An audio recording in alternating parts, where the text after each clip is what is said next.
윤석열 대통령이 국회를 찾아 연금, 노동, 교육개혁에 야당의 초당적 협력을 요청했습니다. 반중연대 성격을 띠는 경제협력체 IPEF의 한국 참여도 시사했는데 연설 뒤 윤 대통령은 여야 기립박수 속에 야당 의석을 돌며 인사를 나눴습니다.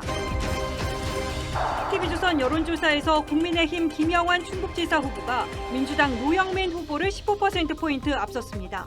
대전, 강원, 충남은 오차범위 내 접전 구도를 보였습니다. 정치설명서 김반장, 서반장에서는 한동훈 후보자의 검사 사직의 글과 지난 대선 당시 두 후보 간 득표율 차인 0.73%포인트가 이번 지방선거에 미칠 영향 분석했습니다. 김정은이 코로나 억제를 위해 의약품 보급 등을 지시했지만 집행되지 않고 있다며 방역 위기를 드러냈습니다. 정부는 남북 방역 실무진 접촉을 제안했습니다. 한국은행 총재가 기준금리를 한 번에 0.5%포인트 인상할 가능성을 열어뒀습니다. KDI는 경제 둔화로 이어질 거란 우려를 내놨습니다. 거제에서 등산로 공산 자재를 옮기던 헬기가 추락했습니다. 기장이 사망했고 2명이 크게 다쳤습니다.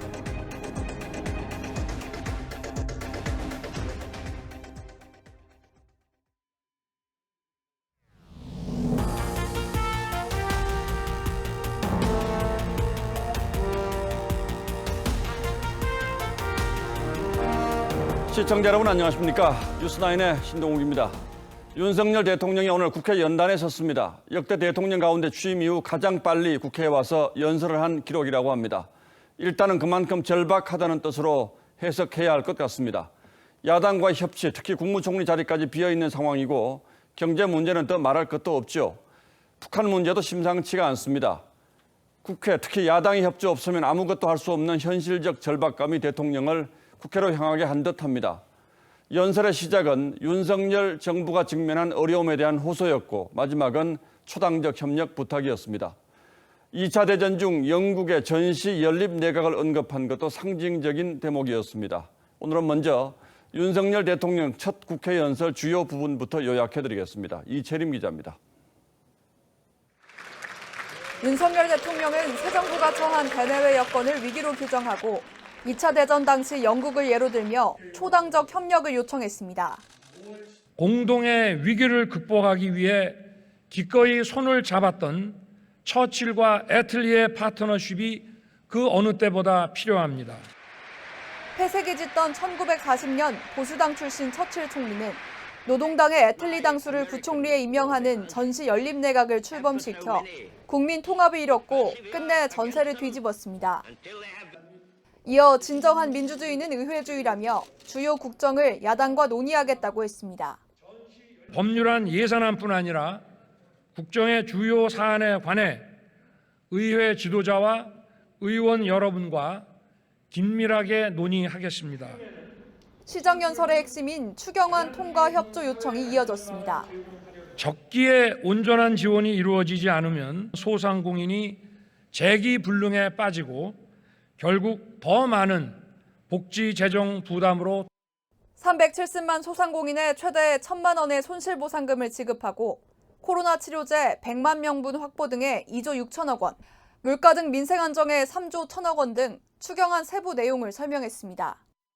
역대 시정연설 중 가장 짧았던 14분 40초가량의 연설에서 윤 대통령은 경제와 위기, 민생과 초당적 협력을 강조했고 여야 의원들로부터 18번의 박수를 받았습니다. TV조선 이채리입니다. 당초 예상은 신속한 코로나 보상을 위한 추가 경정 예산 설명에 집중할 거란 것이었습니다. 그런데 대통령은 추경안 설명에 앞서 우리가 직면한 대내외 여건, 특히 지정학적 위험, 북한 문제, 나라 안팎의 금융시장 불안정 문제 등을 집중적으로 언급했습니다. 결과적으로는 야당도 동의하는 코로나 보상 문제보다 대한민국이 직면한 안보 문제에 더 방점을 둔 연설이 되었습니다. 이 과정에서 앞으로 펼쳐갈 외교 정책의 방향도 자연스럽게 제시됐고 북한에 대해서는 일단 코로나 지원을 강조했습니다. 이어서 홍현주 기자가 보도하겠습니다. 윤 대통령은 북한이 올 들어 16번 도발했다며 안보 현실이 엄중해지고 있다고 했습니다. 올해 들어서만 16번째 도발이며 핵실험을 준비하는 정황도 파악되고 있습니다. 하지만 대북 제재는 언급하지 않고 북한에 대한 인도적 지원을 강조했습니다. 북한 당국이 호응한다면 코로나 백신을 포함한 의약품, 의료기구, 보건 인력 등 필요한 지원을 아끼지 않겠습니다. 보건 인력이 파견된다면 지난 2016년 개성공단 폐쇄 이후 6년 만에 우리 인력이 북한에 가게 됩니다. 하지만 북한의 반응은 시큰둥합니다. 통일부는 남북 공동연락사무소를 통해 실무 접촉 제안을 담은 대북 통지문을 보내려 했지만 북측이 접수 의사를 밝히지 않았다고 했습니다. 윤 대통령은 닷새 앞으로 다가온 한미 정상회담의 주요 의제도 공개하며 국회 협조를 요청했습니다. 바이든 대통령과 인도 태평양 경제 프레임워크를 통한 글로벌 공급망 협력 강화 방안을 논의할 것입니다. IPEF는 중국 견제를 위한 경제협력체로 다음 주 바이든 미 대통령의 방일 기간에 공식 출범이 유력합니다. 중국이 강하게 반발하는 IPEF 참여를 시사한 윤 대통령의 오늘 연설이 한미 관계 강화에는 도움이 될 수 있지만 한중 관계는 새 정부 초반부터 경랑을 맞을 수 있다는 우려가 나옵니다. TV조선 홍현주입니다. 윤석열 대통령은 국회의원 경험이 전혀 없는 이른바 영선 대통령이었죠. 그래서 국회 본회의장 연단에 선 건 오늘이 처음입니다. 여당 의원들은 물론 윤 대통령과 각을 세워왔던 야당 의원도 기립박수로 윤 대통령을 환영한 점이 인상적이었습니다. 윤 대통령도 연설을 마치고 야당 의원석을 찾아가 일일이 악수하며 화답했습니다. 보도에 이태희 기자입니다. 하늘색 넥타이를 맨 윤석열 대통령이 국회 본회의장에 들어서자 여야 의원 대부분이 기립박수를 칩니다. 국회 본회의장 연단에 처음 서는 탓에 실수도 나왔습니다. 대통령님 의장께도 인사하시죠. 예. 시정 연설 도중엔 여당 의원들의 박수가 나왔고 야당석에서도 야유나 고성은 나오지 않았습니다. 연설을 마친 윤 대통령은 본회의장을 통로별로 돌았는데 야당 의석까지 들어가 한 명 한 명 악수하며 인사한 건 이례적입니다. 검찰총장 시절 갈등을 빚었던 박범계 의원과 악수를 할 땐 환호가 나왔습니다. 권성동 원내대표는 퇴장을 안 하고 기다려준 야당 의원들에게 고마움을 표했습니다. 연설을 마치고 퇴장까지 걸린 시간은 4분 55초. 박근혜, 문재인 전 대통령 첫 국회 연설 때보다 길었습니다. 정부와 의회와의 관계에서 또 여야가 따로 있겠습니까? 사전 환담 자리도 화기애애했는데 윤 대통령은 김건희 여사가 민주당 윤호중 비대위원장을 만났을 때 파평윤 씨 종친을 언급하며 잘 도와달라고 부탁했었다는 얘기도 꺼낸 것으로 알려졌습니다. 다만 민주당은 윤 대통령이 언급한 협치는 어불성설이라며 임명 강행하려는 장관 후보자부터 사퇴시켜야 한다고 날을 세웠습니다. TV조선 이태희입니다. 자, 이렇게 여야 간의 분위기는 화기애매합니다. 그런데 이제 지방선거는 보름 앞으로 다가왔죠. 지역별로 판세가 궁금하실 텐데 저희 TV조선과 조선일보가 공동으로 실시한 2차 여론조사는 충청과 강원권 민심을 중점적으로 살펴봤습니다. 충청북도에서는 국민의힘 김영환 후보가 오차 범위 밖에서 우세한 것으로 나타났고 대전, 강원, 충남은 오차 범위 내 접전 구도였습니다. 더 자세한 결과는 최지원 기자가 정리하겠습니다.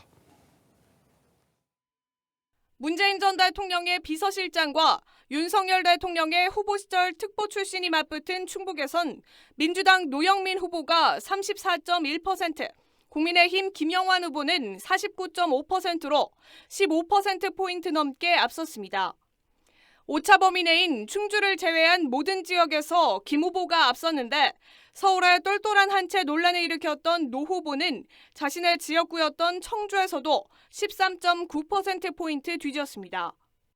강원에선 민주당 이광재 후보 41.7%, 국민의힘 김진태 후보 48.2%로 6.5%포인트 오차 범위 내 격차입니다.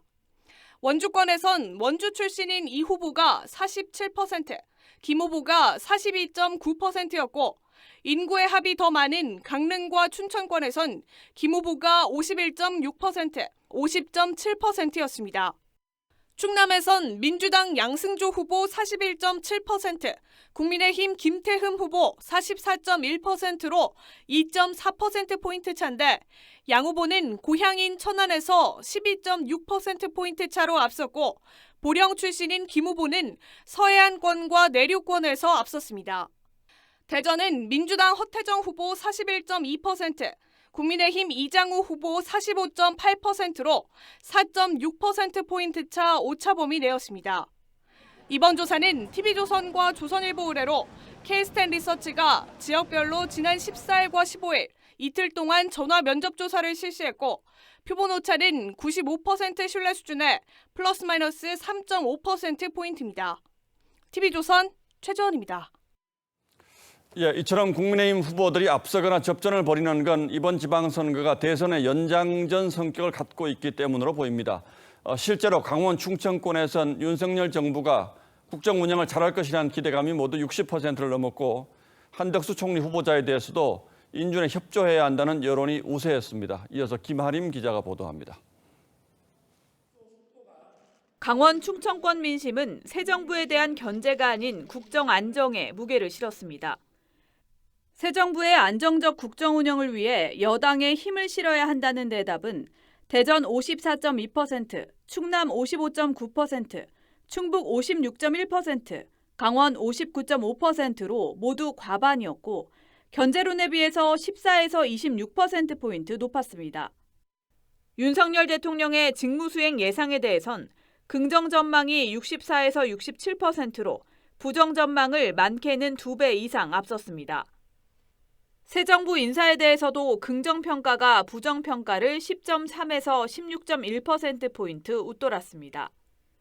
한덕수 총리 후보자를 지명한 지 44일이 되도록 다수당인 민주당이 인준 표결에 나서지 않고 있는 가운데 강원도에선 안정적 국정 운영을 위해 인준에 협조해야 한다는 대답이 63.7%로 협조하지 않아야 한다는 의견 28.1%를 2배 넘게 앞섰습니다.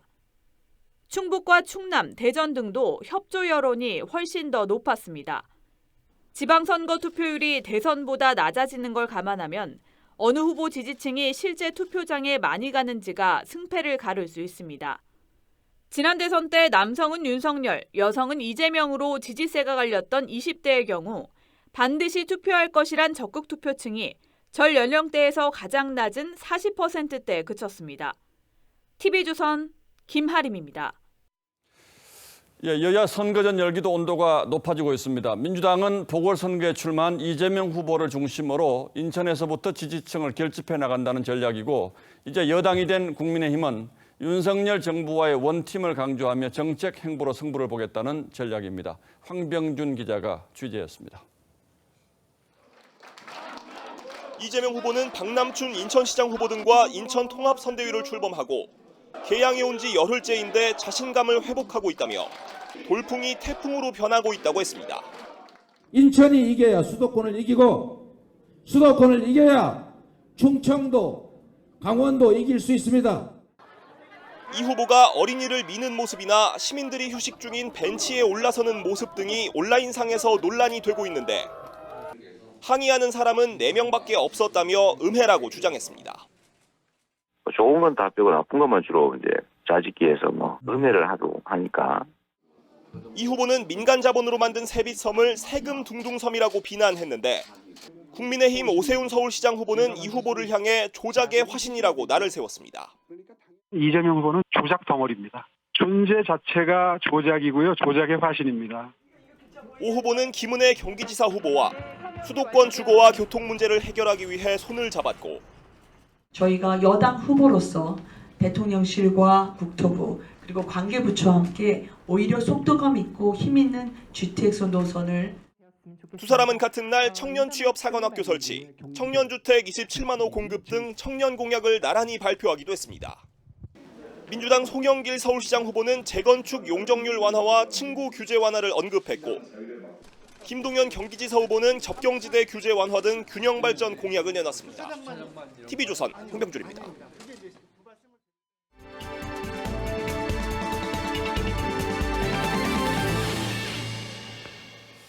예, 6월 지방선거를 앞두고 벌어지는 정치 상황을 심도 있게 짚어드리는 정치 설명서 김반장, 서반장 시간입니다. 여야가 바뀌어서 오늘부터는 여당과 대통령실을 취재하는 김정우 반장부터 먼저 시작하겠습니다. 예, 제가 준비한 건 한동훈 사직의 이유입니다. 예, 한동훈 법무장관 후보자가 어제 검사 사직에 글을 내부망에 올린 걸 봤는데 상당히 거친 표현들이 많이 등장하더군요. 네, 그 권력으로부터 광기에 가까운 집착과 별의별 린치를 당했다. 또는 팩트와 상식을 무기로 싸워 그 허구성과 실제가 드러났다. 그리고 두들겨 맞으면서도 담담한 마음. 이런 부분입니다. 누가 봐도 이건 조국 전 장관 관련 수사나 채널A 사건을 얘기하는 것 같은데요. 예, 그래서 이른바 그게 이제 독직 폭행 논란으로까지 이어졌죠. 말 그대로 린치에 두들겨 맞았다는 주장 같은데 이미 이 비슷한 취지의 발언도 나온 바가 있습니다. 앞으로도 검사할 생각이 없습니다. 그리고 저야말로 검사로부터 독직 폭행까지 당한 피해자입니다. 내일 임명이 거의 확실시되던데 민주당에서는 이 저항이 상당하거든요. 이 사직 글에 대해서도 좀 부글부글하는 분위기고요. 네, 그 부분도 한번 직접 들어보겠습니다. 자신의 글이 정치적으로 어떤 의미를 가지게 되는지, 어떤 위상을 가지고 있는지를 누구보다 잘 아는 그런 사람이 정치적인 공격을 위한 글을 대단히 부적절하다 이렇게. 예, 뭐 한동훈이라는 이름 석자가 사실 대단히 상징적인 건 사실이죠. 어쨌든 검사직을 내려놓은 진짜 이유에 대해서 여러 가지 해석들이 나오더군요. 네, 그 법무장관 이후에 포석까지 깔렸다 이런 얘기가 나오고 있습니다. 그 민주당과 문재인 전 대통령이 검수완박 법안을 처리해서 공포를 했죠. 그러면서 결과적으로 검찰 밖의 수사권이 상당히 강화가 됐습니다. 그렇다면 이런 수사권 이동에 행정 권력은 어떻게 대응할 것인지가 중요해지는데 이런 과제의 답으로 한 후보자의 역할이 이런 식으로 주목이 되고 있는 겁니다. 자, 그러니까 검사를 그만둔 이유가 법무장관뿐 아니라 법무장관 이외의 역할까지 염두에 둔 포석이다 이런 뜻입니까? 네, 이를테면 그 공수처나 경찰 국가수사본부 같은 겁니다. 현행법상 공수처장은 검사를 사직한 지 3년 그리고 국수본부장은 1년이 경과해야 임명이 가능한데 한 후보자도 1년이나 3년 후면 그 자격이 된다는 겁니다. 아무리 그래도 장관을 했던 사람을 이 처장이나 본부장급으로 좀 낮춰서 앉히는 거는 좀 너무 나간 생각 아닌가요? 또 그래서 등장하는 게 그 한국형 FBI로 불리는 바로 중수청입니다. 아직 법안이 미한 상태라 청장 자격 규정도 아직 명확하지 않지만 결격 사유만 벗어난다면 한 후보자를 새 수사기관 그 수장으로 앉히는 것도 불가능한 시나리오는 아닙니다. 결국에는 입법 과정에서 이 기준점이 중요 쟁점이 될 수도 있습니다. 예, 뭐 참 아이러니한 얘기군요. 민주당이 그렇게 밀어붙인 검수완박 법안이 결국 윤석열 대통령에게는 수사권을 장악할 수 있는 기회로 작용할 수 있다. 뭐 이런 뜻 같은데 실제로 윤 대통령이나 한동훈 후보자의 생각이 좀 파악이 됐습니까? 네, 일찌감치 그 법무장관 한동훈을 그 낙점을 해둔 윤 대통령은 검수완박 논란이 한창일 때 그 우스갯소리로 뭐 한동훈 치안본부장 시키면 어떡할 거냐 뭐 이런 얘기도 했다는데요. 한 후보자에게도 저희가 같은 질문을 해보니까 그런가요 정도의 반응만 나왔습니다. 예, 이건 좀 지켜보죠. 자, 그리고 이번에는 서주민 야당 반장이 준비한 설명서 풀어볼까요? 예, 제가 준비한 건 0.73%의 한입니다. 자, 0.73%포인트라면 지난 대선 성적이 그렇다는 거죠? 예, 그렇습니다. 이번 지방선거는 이 전국 단위 선거로는 우리 선거사 가운데 가장 가깝게 치러지는 선거입니다. 그만큼 대선의 영향, 이른바 대선 바람이 중요하다는 얘기입니다. 예, 뭐 얼핏 생각해도 상식적으로 그럴 것 같은데 과거 지방선거에서도 이런 경향성이 나타났습니까? 네, 제4회 지방선거부터 최근까지 바로 직전에 치러졌던 대선 결과를 각 광역단체별로 한번 비교해봤습니다. 예. 민주당 계열과 국민의힘 계열로 나눴을 때 차이가 나는 광역단체가 몇 곳이나 되는지를 숫자로 나타낸 건데 이 4회 지방선거 때가 7곳, 5회가 6곳, 6회가 5곳, 7회가 2곳으로 차이가 났습니다. 갈수록 대선과 지선 결과 차이가 굉장히 줄어들고 있네요. 예, 그렇습니다. 대선 이후 얼마 만에 지방선거가 치러졌는지를 보면 더 흥미롭습니다. 예. 이 4회 지방선거는 대선 1260일 만에 치러졌죠. 그리고 점점점 줄어들다가 7회 때는 401일 만에 치러졌는데 당시에 2곳밖에 차이가 안 났습니다. 그러니까 이 지방선거와 대선의 차이가 줄어들수록 짧아질수록 이 선거 결과의 차이가 좀 줄어드는 경향성을 보이고 있다. 이런 말입니다. 예. 이번 8회 지방선거는 불과 85일 만에 치러지는데요. 참고로 지난 대선 땐 윤석열 후보가 광역단체 기준으로 10곳에서 또 이재명 후보는 이렇게 7곳에서 승리를 했습니다. 그러니까 이런 경향성으로만 보면 이번 지방선거는 굉장히 대선 이후 짧은 기간 안에 치러지기 때문에 민주당에게는 불리할 수 있다. 이런 해석도 가능하겠군요. 네, 그렇습니다. 하지만 민주당은 상대적으로 낮은 지방선거 지지율 그리고 이 대선 때 0.73%포인트 초박빙 격차 때문에 이번엔 조금 다를 수도 있다라고 기대를 하고 있습니다. 그 역대 지방선거 투표율이 대략 한 50, 60% 수준이죠. 그래서 지지층을 얼마나 투표장으로 끌고 나오느냐 이게 승부의 가장 큰 관건이라는 건 알겠는데 네. 그게 왜 반드시 민주당에만 유리한 조건으로 작용한다는 건가요? 네, 뭐 정권 교체를 바랐던 이 윤석열 후보 지지층은 목적을 달성을 했지만 정권 재창출을 바랐던 이재명 후보 지지층은 그렇지를 못했죠. 더욱이 0.73%포인트로 석패했기 때문에 이 풀지 못한 정치적 압력이 상대적으로 더 강할 것이고 그만큼 투표 참여 열기도 높을 거라는 겁니다. 안타깝게 생각하시는 많은 분들이 다시 결집해서 이번 지방선거에 새로운 정기를 마련할 수 있다면 제 역할을 다하는 것이다. 네, 특히 투표율이 낮은 지방선거는 여론조사와 실제 결과가 다른 경우가 많다면서 과거 오세훈 시장과 한명숙 전 총리의 박빙승부 사례까지 들면서 투표 독려에 나서고 있습니다. 뭐 국민의힘에서도 아직까지 우린 2번이다 이런 말을 하는데 그 정권 교체가 됐다고 방심해서는 안 된다는 의미겠죠. 그 지방선거에서 패하면 국정 동력이 초반부터 크게 떨어질 수 있기 때문에 이제부터는 투표율을 끌어올리는 데 전력을 다할 그런 분위기 같습니다. 예. 과거의 경우를 보면 분명한 사실은 지방선거의 투표율이 대선보다는 좀 낮을 것이기 때문에 어느 쪽이 더 절박하게 선거에 임하느냐 이게 변수가 되겠군요. 그렇습니다. 예, 두 반장 오늘도 잘 들었습니다.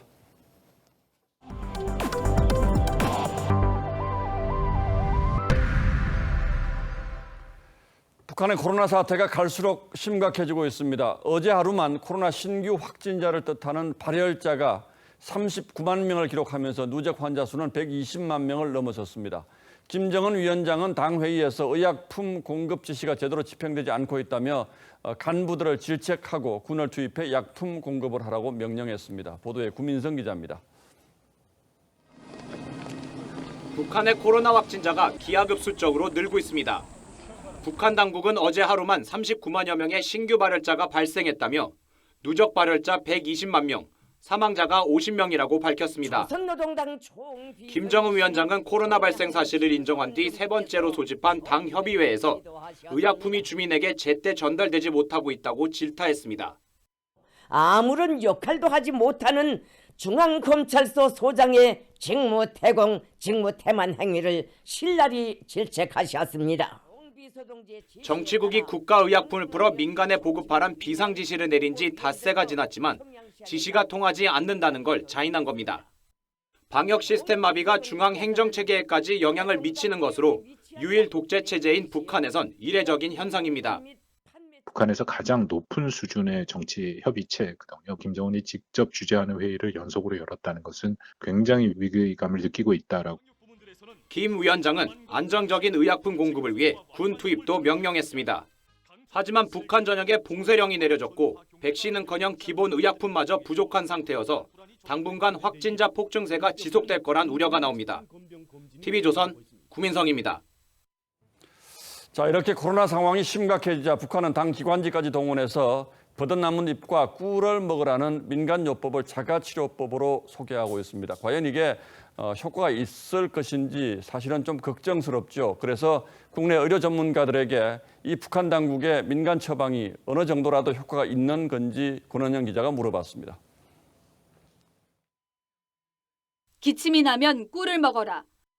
열이 나면 버드나무 잎을 우려 하루에 3번 먹어라. 북한이 당기관지 노동신문 등을 통해 연일 소개하고 있는 코로나 자가치료법입니다. 민간요법으로 효과를 봤다는 사례들도 선전합니다.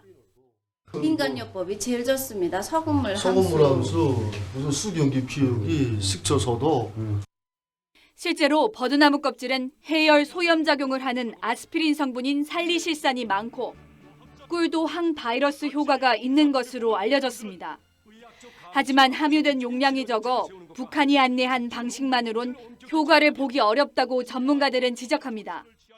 성분 자체가 굉장히 미미하게 포함이 되어 있기 때문에 도움이 안 된다라는 겁니다. 특히 코로나19 해열제로는 아스피린 계열이 아닌 이부프로펜 계열이 권고됩니다.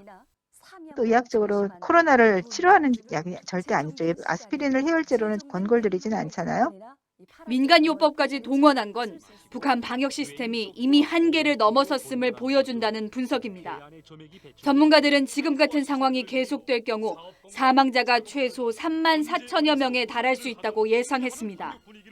TV조선 권은영입니다. 경남 거제에서 산 정상으로 공사 자재를 나르던 헬기가 추락했습니다. 60대 기장이 숨졌고 탑승자 2명도 크게 다쳤습니다. 사고 헬기는 53년 전에 생산된 노후 기종으로 파악됐습니다. 이성진 기자입니다. 추락한 헬기가 앞유리가 크게 부서진 채 나뭇가지 사이에 끼어 있습니다. 119 구조대원들이 추락한 헬기로 급히 달려갑니다.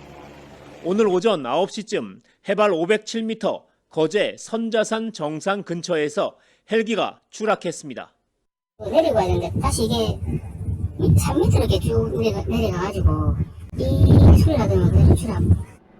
헬기 탑승자 3명 가운데 60대 기장 A씨가 숨지고 30대 정비사는 크게 다쳐 의식을 되찾지 못하고 있습니다. 60대 부기장도 중상을 입었습니다. 헬기 동체는 그대로 안착되는 상태였고 헬기 기체에 끼어 있는 상태가 돼가지고 상당히 좀 어려움이 있었습니다. 사고 헬기는 오전 8시 반부터 산 정상 부근에 정자를 짓기 위한 자재를 실어 날랐습니다. 두 번째 화물을 옮기다 착륙 지점 50m 앞에서 갑자기 추락했습니다. 추락한 헬기는 경남도청이 지난 1월 산불 진화와 행정 지원 용도로 임차한 항공 화물 운송 업체의 미국산 HL9490 기종이었습니다. 53년 전인 1969년에 생산된 노후 기종이다 보니 당시 규정에 따라 블랙박스도 장착하지 않았습니다. 국토부는 정확한 헬기 추락 경위를 조사하고 있습니다. TV조선 이성진입니다. 인천의 한 오토바이 매장에서 40대 점주가 여러 차례 흉기에 찔려 숨진 채 발견됐습니다. 인터넷에는 해당 점주에 대한 복수를 암시하는 글도 올랐는데 경찰은 용의자를 특정하고 추적하고 있습니다. 강석 기자입니다. 오토바이 석 대가 인천의 한 상점 앞에 멈추더니 운전자가 어디론가 전화를 합니다. 곧이어 119 구급차와 순찰차가 달려옵니다. 오늘 아침까지 사람들 왔다 갔다 하고 그런 상황이 계속 났거든요. 새벽까지. 오늘 새벽 2시 46분쯤 인천의 한 오토바이 매장에서 40대 점주 A씨가 흉기에 찔려 쓰러진 채 발견됐습니다. 출동한 119 구급대가 점주 A씨를 병원으로 옮겼지만 끝내 숨졌습니다. 환자분은 이제 오토바이 매장 한가운데 엎드려 계셨고 심정지 상태로 발견해서 사건 현장에는 범행에 사용한 것으로 추정되는 흉기도 발견됐습니다. 숨진 A씨의 몸에서는 흉기에 찔린 상처가 10곳 넘게 발견됐습니다. 경찰은 오늘 새벽 1시쯤 범행이 발생한 것으로 보고 CCTV 분석 등을 통해 B씨를 용의자로 특정했습니다. CCTV 확인하고요. 용의자 추적하고 있어요. 저희는 현재까지는 추정하고 있는데요. 한편 오토바이 관련 온라인 커뮤니티에 피살된 A씨에 대한 복수를 암시하는 글이 게시된 것으로 알려지면서 경찰은 이 게시물이 이번 사건과 관련이 있는지도 조사하고 있습니다. TV조선 강석입니다. 이창용 한은 총재가 금리를 한꺼번에 0.5%포인트 올리는 이른바 빅스텝 가능성을 배제할 수 없다고 언급했습니다. 이 총재는 한 달 전만 해도 빅스텝 가능성은 염두에 두지 않고 있었는데 미국이 빅스텝을 단행한 만큼 우리도 민첩하게 대응하겠다는 의미로 풀이됩니다. 이정현 기자입니다. 취임 후 처음으로 만난 추경호 경제부총리와 이창용 한국은행 총재. 회의 직후 이 총재는 경제 상황에 따라 기준금리를 한 번에 0.5%포인트 올릴 수 있음을 내비쳤습니다. 데이터나 이런 것이 불확실한 상황이기 때문에 제가 앞으로도 그런 빅스텝을 완전히 배제할 수 있냐 그런 걸 말씀드릴 수 있는 단계는 아닌 것 같습니다. 우크라이나 사태와 인도의 밀수출 금지 같은 돌발 변수로 물가 상황이 심각해지면 금리 인상 속도를 높일 수 있다는 신호를 준 겁니다. 발언 직후 채권 금리가 급등하자 원론적 입장을 밝힌 것일 뿐이라며 진화에 나섰습니다. 하지만 시장에선 미국의 금리 인상 속도가 빨라지면 우리도 빅스텝을 밟을 수 있다는 관측이 나옵니다. 미국의 금리 인상 사이클 속도, 향후 국내 물가의 흐름에 따라서는 7, 8월 가능성은 배제할 수 없을 것 같습니다. 하지만 국책연구기관인 KDI는 미국을 따라 금리를 인상할 경우 경제 둔화로 이어질 수 있다고 지적했습니다. 그러면서 독립적인 통화 정책이 물가 안정에 더 효과적일 거라는 진단을 내놨습니다. TV조선 이정현입니다. 금리 인상에 고려되는 변수 가운데 하나가 고물가인데요. 인도가 밀 수출을 전격 금지하면서 식용유에 이어서 이번엔 밀가루 대란이 우려됩니다. 밀가루를 쓰는 식당들은 가격 걱정을 넘어서 과연 밀가루를 확보할 수 있을지를 우려하고 있습니다. 이유경 기자입니다. 이 중국 요리집은 일주일에 20kg짜리 밀가루를 10포대 넘게 쓰는데 지난해보다 가격이 30% 넘게 뛴 데다 구하기도 힘듭니다. 짜장면 값을 올려야 하나 고민입니다. 가격은 한 30% 이상 뛰었고요. 한 10개를 시키면 한 2-3개밖에 안 갖다 주는 현실이거든요, 지금. 식용유는 사정이 더 심각합니다.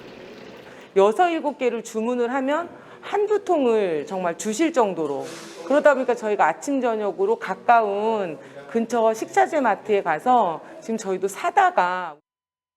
유럽의 곡창지대인 우크라이나가 전쟁터로 바뀌면서 밀과 옥수수, 대두 가격이 급등하는 상황. 밀 선물 가격은 지난해 같은 기간보다 74% 가까이 급등하며 2008년 이후 최고치를 기록했습니다. 여기에 밀 생산량 3위인 인도가 수출 금지를 선언하면서 밀가루 공급에 차질이 빚어지는 게 아니냐는 걱정도 나옵니다. 농업 기반 시설이 많이 파괴됐기 때문에 이러한 것이 다시 복구되는데 오래 걸리기 때문에 한 이런 식량 위기는 한 3년 정도 갈 거라고. 정부도 밀가루 가격 상승분의 90%를 지원하는데 500억 원을 투입하는 등 밀가루 가격 안정에 총력을 기울인다는 방침입니다. 하지만 공급 불안으로 이어질 경우 밀가루가 주 원료인 라면과 과자 등으로 가격 인상이 도미노처럼 확산될 수 있다는 우려가 커지고 있습니다. TV조선 이유경입니다. 만성적자 한국전력이 올 1분기 사상 최대 적자를 기록했습니다. 이 한전은 자회사 지분 매각이라는 초강수를 내놨습니다. 과연 한전의 자구책이 탈원전으로 인한 대규모 적자를 만회할 수 있을지 우려의 목소리가 이어집니다. 장혁수 기자입니다. 한국전력의 1분기 영업 손실은 7조 8천억 원. 작년 한 해 전체 손실보다도 2조 원 많습니다. 문재인 정부의 탈원전 정책으로 LNG와 신재생 에너지 비중을 높이면서 연료비가 올랐고 그간의 전기요금 동결로 팔수록 손해보는 영업구조로 적자가 불어난 겁니다.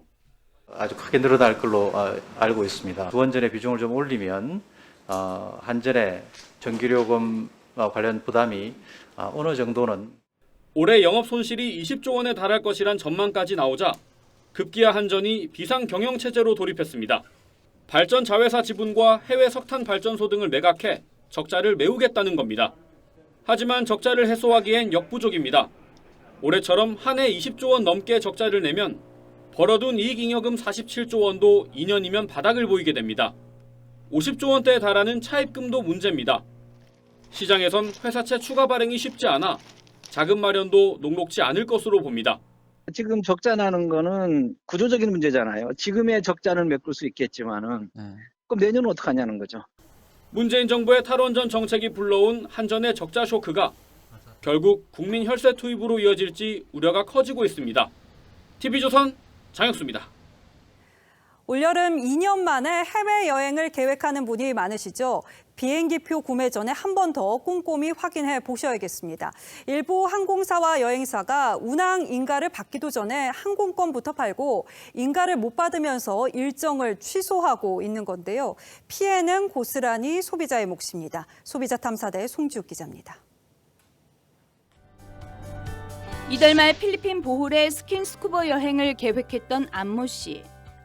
6주 전 항공권을 예약했는데 출발을 3주 앞두고 갑자기 취소 통보를 받았습니다. 항공사가 정부로부터 항공 운항 인가를 받기도 전에 비행기표부터 예약 판매했지만 운항 허가가 안 난 겁니다. 승인을 받지 못했기 때문에 취소됐습니다 라고만 받았고요. 본인들이 판매하면서 확정이라고 하고 진짜 믿고 산 건데 코로나 방역 완화로 해외여행을 계획했다 항공편이 돌연 취소돼 피해를 입는 경우가 속출합니다. 비행기 가요? 그랬더니 자기네도 잘 모르겠다 그러는 거예요. 분위기가 이상하면 빨리빨리 취소를 해줬어야죠. 항공편 수급이 불안정한 건 정부가 코로나 방역을 이유로 운항 인가 규모를 제한했기 때문. 기존 6개월 단위였던 국토부 항공편 인가 심사는 한 달마다 받아야 하고 국제선 정기편도 코로나 이전의 10%대 수준에서 아직 회복이 안 됐습니다. 휴가철을 앞두고 항공사와 여행사 입장에선 항공권을 먼저 팔고 다달이 운항 인가를 받아야 하는데 인가가 안 나면 항공편을 취소하는 겁니다. 지금 허가가 좀 임박해서 나오다 보니까 좌석을 판매할 수 있는 시간 자체가 없는 거죠. 그나마 제한된 인가도 대형 항공사에 몰려 저비용 항공사는 취소되기 일수. 5월 중순 이후에는 이게 승인이 안 나면 이거는 취소될 수 있는 거예요? 네, 그렇죠. 이제 허가 신청을 해놓은 상태인데 항공권과 함께 현지 숙소까지 예약한 경우는 더욱 난감해집니다. 나는 지금 이 숙박비가 200만 원 넘는데 이걸 날려야 되느냐. 피해가 속출하지만 항공권 판매는 항공사 재량이라며 정부는 손 놓았던 상황. 예, 표를 파는 거에 대해서는 저희 법에 항공사업법에 따로 규정된 바는 없습니다. 취재가 시작되자 국토부는 항공사가 비행기표를 판매할 때 인가 문제로 취소될 수 있음을 고지하도록 조치하기로 했습니다. 여행업계 일부 묻지마 항공권 예약 판매가 2년 만에 해외여행 재개 분위기에 찬물을 끼얹고 있습니다. 소비자 탐사대 송지욱입니다. 민주당이 오늘 의원총회를 열어서 보좌관 성추행 의혹을 받고 있는 박완주 의원을 제명했습니다. 피해자 A씨도 직접 박 의원을 형사고발했지만 박 의원은 여전히 억울하다는 입장입니다. 하지만 민주당 내에서도 의원직을 유지한 채 수사받는 것은 적절치 않다는 비판이 나오고 있습니다. 황정민 기자가 취재했습니다. 민주당 의원총회엔 70여 명이 참석한 가운데 3선 박완주 의원 제명안을 만장일치로 의결했습니다. 우리 당 소속 박완주 국회의원의 제명이 의결되었습니다. 다수 의원들의 이 동의로 민주당은 국회 윤리특위에도 박 의원을 제소하기로 했습니다. 대선 기간 민주당 정책위 의장을 지낸 박 의원은 지난해 말 여성 보좌진을 성추행한 의혹을 받고 있습니다. 하지만 박 의원은 희생이 있더라도 아닌 것은 아니라며 의혹을 전면 부인하고 있습니다. 피해자는 강제추행과 직권남용 혐의 등으로 박 의원을 경찰에 고소했는데 의원직을 유지하며 수사를 받게 될 가능성이 높습니다. 1991년 윤리특위 설치 이후 국회 차원의 징계안이 처리된 건 아나운서 성희롱 발언을 한 강용석 전 의원 등 2명뿐이었고 최고 수위인 의원직 제명은 한 번도 이뤄지지 않았습니다. 당내에선 지방선거 여론 악화를 막기 위해 스스로 의원직에서 사퇴해야 한다는 목소리가 커지고 있습니다. 어떤 이유로도 변명이 어려운 문제가 아닌가. 본인이 이 문제에 책임을 지고 의원직을 사퇴하는 게 마땅하다. 국민의힘은 검수한 박을 처리한 것처럼 박 의원의 의원직 제명안도 처리하라고 비판했습니다. TV조선 황정민입니다. 민주당에서 박완주 의원이 제명된 지 채 몇 시간도 지나지 않아서 이번엔 정의당에서 성폭력 사건 폭로가 이어졌습니다. 강민진 전 청년정의당 대표가 자신이 성폭력을 당했고 당 지도부가 이걸 묵살했다고 주장했습니다. 고희동 기자가 보도합니다. 강민진 전 청년정의당 대표는 자신의 SNS에 지난해 11월 대선을 앞두고 열린 뒤풀이 자리에서 한 광역시도당 위원장이 자신에게 부적절한 신체 접촉을 했다고 폭로했습니다. 강 전 대표는 이 같은 사실을 대선 선대위회의에서 여영국 대표 등에게 공식적으로 알렸다고도 했습니다. 하지만 여 대표가 이번 일은 공식 절차를 밟지 않고 자신이 해당 위원장에게 경고하겠다며 아무도 이 일을 발설하지 말라고 했다고 공개했습니다. 강 전 대표는 발설하지 말라는 말이 압박으로 다가왔다면서 해당 위원장의 사과문을 수용하는 것 외에는 선택지가 없었다고 밝혔습니다. 강 전 대표는 자신을 도와주겠다고 접근한 당직자 A로부터도 성폭력을 당했다고 주장했습니다. 강 전 대표는 당시 후유증으로 폐쇄병동에 입원했었고 지금도 병원을 다니고 있다고 밝혔습니다. 강 전 대표의 어머니도 괴로워하고 두려워하는 딸을 보며 피눈물이 난다며 당 지도부가 떳떳하냐고 따져 물었습니다. 정의당은 여 대표가 발설하지 말라고 한 주장엔 일부 사실과 다른 면이 있다고 했고 당직자 성폭력 문제도 당에서 독립적으로 처리 중인 사안이라 구체적인 사실을 알 수 없다고 밝혔습니다. TV조선 고이동입니다. 민주당이 검찰개혁의 완성이라고까지 평가했던 공수처가 새 정부 들어서 완전히 길을 잃어버린 듯한 분위기입니다. 사실상 존폐 기로에 놓여 있다고 해도 과언이 아닐 정도죠. 김진우 공수처장이 오늘 기자간담회를 가졌는데 인력 문제, 공간의 문제 때문에 공수처가 제 기능을 하지 못하고 있다고 해명했습니다. 그러면서 지난 정부 때 있었던 여러 논란에 대해서는 사과했습니다. 변재영 기자가 보도합니다. 김진우 공수처장이 1년여 만에 기자간담회를 자청했습니다. 출범 직후 파문을 일으킨 이성윤 서울중앙지검장 황제 에스코트 조사에 대해 사과했습니다. 송구스럽다는 말씀을 먼저 드립니다. 정부 청사 5동에 급하게 입주하게 되었습니다. 수사 보안 문제가 심각한 상황입니다. 지난해 4월 다빈치의 최후의 만찬처럼 검사 13명이면 충분하다고 자신했던 김 처장. 하지만 공수처 설립 1년여 동안 내내 수사 능력 논란에 시달려야 했고 결국 인력 부족 때문이란 진단을 내놨습니다. 공수처는 검사 25명, 수사관 40명, 인력 부족 문제가 정말 심각한 상황입니다. 윤석열 대통령의 공수처 개혁 공약과 관련해선 공수처 설립 대의 명분은 여전히 유효하다면서 시각차를 드러냈습니다. 공수처 대수술이 예고된 상황에서 열린 기자간담회였지만 인력과 시스템 탓만하고 특단의 자구안은 안 보였다는 평가가 나왔습니다. 김 처장은 성역 없는 수사는 윤 정부에도 기여하는 일이라며 사퇴설도 일축했습니다. TV조선 변재영입니다. 일주일 사이 전 세계에서 58조 원을 날려버린 루나와 테라로 패닉에 빠진 건 20만 명에 육박하는 국내 투자자뿐이 아니었습니다. 외국계 큰손들도 막대한 손실을 입은 것으로 알려지면서 사기 논란까지 불거지고 있습니다. 투자자들은 피해 보상을 요구하고 있는데 과연 가능할까요? 김지아 기자입니다. 가상화폐 루나 투자로 큰 손실을 입은 온라인 방송 진행자 A씨. 홧김에 발행업체인 테라폼레스의 권도영 대표의 집 초인종을 눌렀다가 주거 침입 혐의로 경찰 조사를 받게 되자 고개를 숙였습니다. 무리를 일으켜서 되게 죄송하게 생각합니다. 저는 대략 한 20억 원에서 30억 원 정도 손실이 있었습니다. 하지만 권 대표의 공식 사과와 해명도 요구했습니다. 공식 석상에 나와서 그분들에게 일단 사죄를 하고 가진 자금을 동원하던 어떠한 계획을 말할 수 있도록. 지난 일주일 사이 전 세계에서 증발한 루나 테라의 시가총액은 약 58조 원. 국내 투자자 20만 명에 테라폼레스에 돈을 댄 외국계 큰손까지 손실을 입었습니다. 해외에선 권 대표가 사기 논란에 휩싸이면서 소송을 당한 것으로 알려졌습니다. 여기에 발행업체가 보유한 4조 5천억 원대 비트코인의 행방이 묘연하다는 의혹까지 불거진 상황. 금융당국도 긴급 동향 점검에 나섰지만 피해자 구제는 사실상 불가능하다는 분석이 나옵니다. 조작이 있었다면 형사적인 처벌에 고려가 가능할 수 있겠지만 이런 행위에 대한 가능성은 없다면 현재의 규제 체계로서는 책임을 묻기도 어렵고요. 루나와 테라가 퇴출 수순을 밟고 있는 가운데 테라폼레스 측은 남은 자산으로 소액 투자자부터 보상하겠다고 밝혔습니다. TV조선 김자입니다.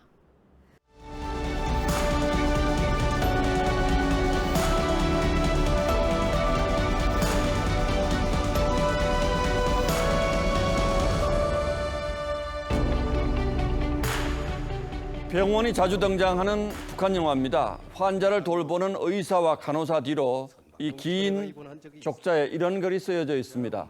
의사의 정성이 명약이다. 인유한 교수는 북한 병원에서 이 구호를 보고 눈물이 났다고 했습니다. 그가 결핵 퇴치를 도우려고 20번 넘게 방북해 돌아다닌 군 단위 인민병원들은 비참했습니다. 전기와 수도 사정부터 열악했고 초음파 같은 의료 장비는커녕 혈액, 혈청 검사도 못하는 형편이었습니다. 2018년의 유엔 보고서도 평양을 제외한 대부분의 지방병원들이 링거병 대신에 맥주병을 쓰고 있다고 했습니다. 수술 환자가 반창고, 붕대, 알코올부터 시장에서 사와야 하고 그나마 부분 마취밖에 안 돼 할 수 있는 수술이 몇 안 된다고 합니다. 그래서 북한은 고의료의학이라는 이름으로 민간요법을 퍼뜨려 왔습니다. 말고는 여러 가지 질병으로부터 사람들의 건강을 지켜주고 병을 낫게 하기 때문에 일명 내과 의사라고까지. 그중에서도 일부 아스피린 성분이 들어있다며 해열 소염제로 써온 것이 버드나무 껍질입니다. 코로나가 창궐하고 있는 북한이 치료법으로 버드나무 잎을 우려서 하루에 3번 마시라고 했습니다. 살림이 더 황폐해질까 봐 껍질 대신 잎을 권한 듯합니다. 기침 나면 꿀을 먹고 숨 차면 창문을 열어서 마음을 편히 가지라고도 했습니다. 그렇게 4주를 지내고 피를 토하거나 기절이나 출혈을 하면 병원에 가라는 거죠. 그런가 하면 확진자를 단지 열이 있는 유열자라고 부르는 건 진단 장비가 없다는 얘기이기도 합니다. 게다가 백신 접종률은 제로입니다. 전 세계에서 이런 나라는 북한과 아프리카의 독재국가 에리트레아 단 2뿐입니다. 에리트레아는 백신 공동구입 프로젝트 코백스가 아프리카를 파괴하려는 서방의 술책이라고 배척했고, 북한도 코백스 백신과 중국의 시노백을 거부한 바 있습니다. 그러나 북한은 방역 능력도 없고 주민들은 만성적인 영양과 면역 결핍에 시달리고 있습니다. 이제 농번기에 전면 봉쇄 조치까지 취해지면 식량난까지 닥칠 위험이 커서 얼마나 큰 희생을 치러야 할지 짐작하기도 힘듭니다. 그런데 북한은 윤석열 대통령이 방역 지원 방침을 밝힌 뒤로도 초대형 방사포를 쏘고 7차 핵실험까지 준비 중입니다. 북한의 선전 매체들은 우리 정부와 대통령을 향해 망한 민국, 무지하고 추악하다는 욕설을 퍼붓습니다. 아무리 그래도 북한이 직면한 이 재앙을 못 본 척할 수는 없는 일입니다. 한 핏줄 동포들이 버드나무 잎을 타려 마시며 무방비로 당하는 참담한 모습을 어떻게 지켜보기만 할 수 있겠습니까? 5월 16일 앵커의 시선은 해일 앞에서 흔드는 포들립이었습니다.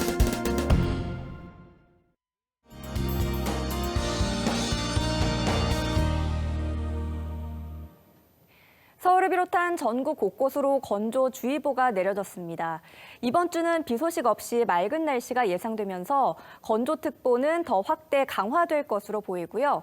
낮 동안에는 때이른 더위가 기승을 부리겠습니다. 남쪽에서 따뜻한 공기가 유입되기 때문인데요. 서울의 주간 기온 살펴보시면 대부분 27도 이상으로 치솟겠습니다. 초여름처럼 덥겠고요. 큰 일교차도 유의하셔야겠습니다. 내일 대구는 12도에서 시작해 낮에는 28도까지 오르겠는데요. 일교차가 16도나 벌어지겠습니다. 전국적으로는 오늘보다 2, 3도가량 높겠습니다. 내일 아침까지 안개가 끼는 곳이 많겠는데요. 특히 서해안으로는 바다 안개가 유입되면서 200m의 앞도 보기 어렵겠습니다. 밤부터는 바람이 점차 강해지겠습니다. 특히 중부와 경북 지역을 중심으로 더 강하게 불겠습니다. 날씨였습니다.